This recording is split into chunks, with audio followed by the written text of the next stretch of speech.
जय जय श्री राधे सभी को। पूज्य डोंगरे जी महाराज श्रीमद् भागवतम में राजा भरत की कथा को आगे ले जा रहे हैं। भरत जी ने राज्य छोड़ा था और वन में आ गए थे। वे प्रभु की मानसिक यानी कि मन से सेवा कर रहे थे और बहुत तन्मय हो गए थे। उन्हें आनंद आ रहा था। अगर मानसिक सेवा करते करते थक जाते तो ध्यान और कीर्तन करने लगते। एक दिन भरत जी नियम अनुसार कमर तक जल में खड़े हुए थे। उस समय एक गर्भवती हिरनी जलपान करने आई। इतने में कहीं से सिंह ने गर्जना की, जिसे वह हिरनी भयभीत हो गई। उसने सोचा कि मैं नदी पार कर दूं। उसने जोर से छलांग मारी। जैसे ही उसने छलांग मारी, हिरण के बच्चे का जन्म हो गया और वह नदी के जल में गिर पड़ा। हिरनी दूसरे किनारे तो पहुंची, लेकिन उसकी वहां ही मृत्यु हो गई। भरत जी ने उस मृग बालक को नदी के जल में पड़ा हुआ देखा और उसमें भी श्री हरि का दर्शन किया।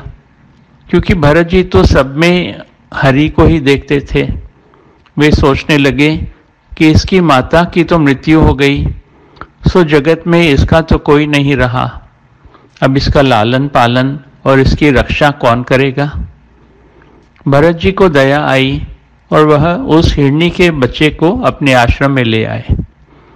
उन्होंने सोचा, अब ये बच्चा मेरे सिवाय किसी भी नहीं पहचानता, तो इसका लालन पालन करना मेरा धर्म है।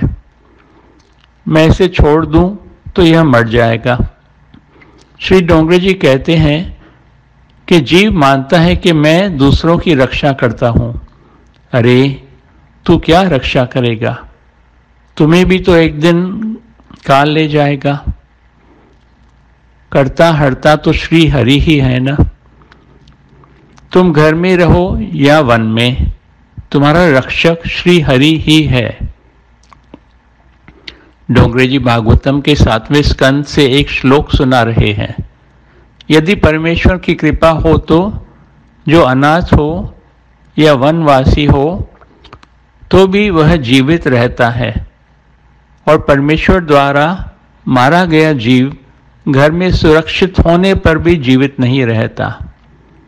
डोंगरे जी कहते हैं कि मृग बालक को पानी से बाहर निकालने का तो भरत जी का धर्म था, परंतु उन्होंने रक्षक पिता बनने का जो रिश्ता जोड़ लिया वह अच्छा नहीं किया।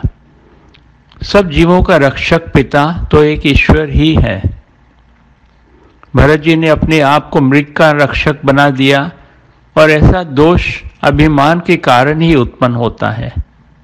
भरत जी उस मृग का लालन पालन करने लगे।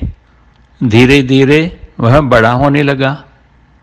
भरत जी उसे अपनी गोद में बिठाते और उससे खेलते थे। भरत जीवन ने अपने बच्चों का लालन पालन भी किया था कुछ वर्ष पहले। यह संस्कार फिर जागृत हुआ। पुराने संस्कारों को भूलना बड़ा कठिन है। भरत जी का मन उस हिरण के बच्चे में फंस गया। अब उनका मन प्रभु भजन में स्थिर नहीं हो पाता था। वासना का विषय तो बदल गया, किंतु वासना तो मन में रह गई। पहले बच्चों से खेलने की वासना और अब इस मृग बालक से खेलने की वासना। तो जैसे डोंगरे जी कहते हैं, विषय तो बदल गया किंतु वासना तो रह गई मन में ना। सिर्फ घर छोड़ने से कुछ नहीं होता। ज्ञानी पुरुष तो अपने मन को वश में करता है। श्री डोंगरे जी कहते हैं कि भरत जी ने मृग को अपने आश्रम में रखा, वहां तक समझ लो ठीक किया, किंतु उसे जो मन में भी रखा, मन में जगह दे दी, वह ठीक नहीं किया। डोंगरे जी कहते हैं, संसार छोड़कर कहाँ जाओगे? जहां भी जाओ संसार को अपने मन में से धीरे धीरे हटा दो। संसार को कभी मन में जगह मत दो। मन में या तो काम को ही रखो या फिर ईश्वर को ही। दोनों साथ साथ नहीं रह पाएंगे। जय जय श्री राधे।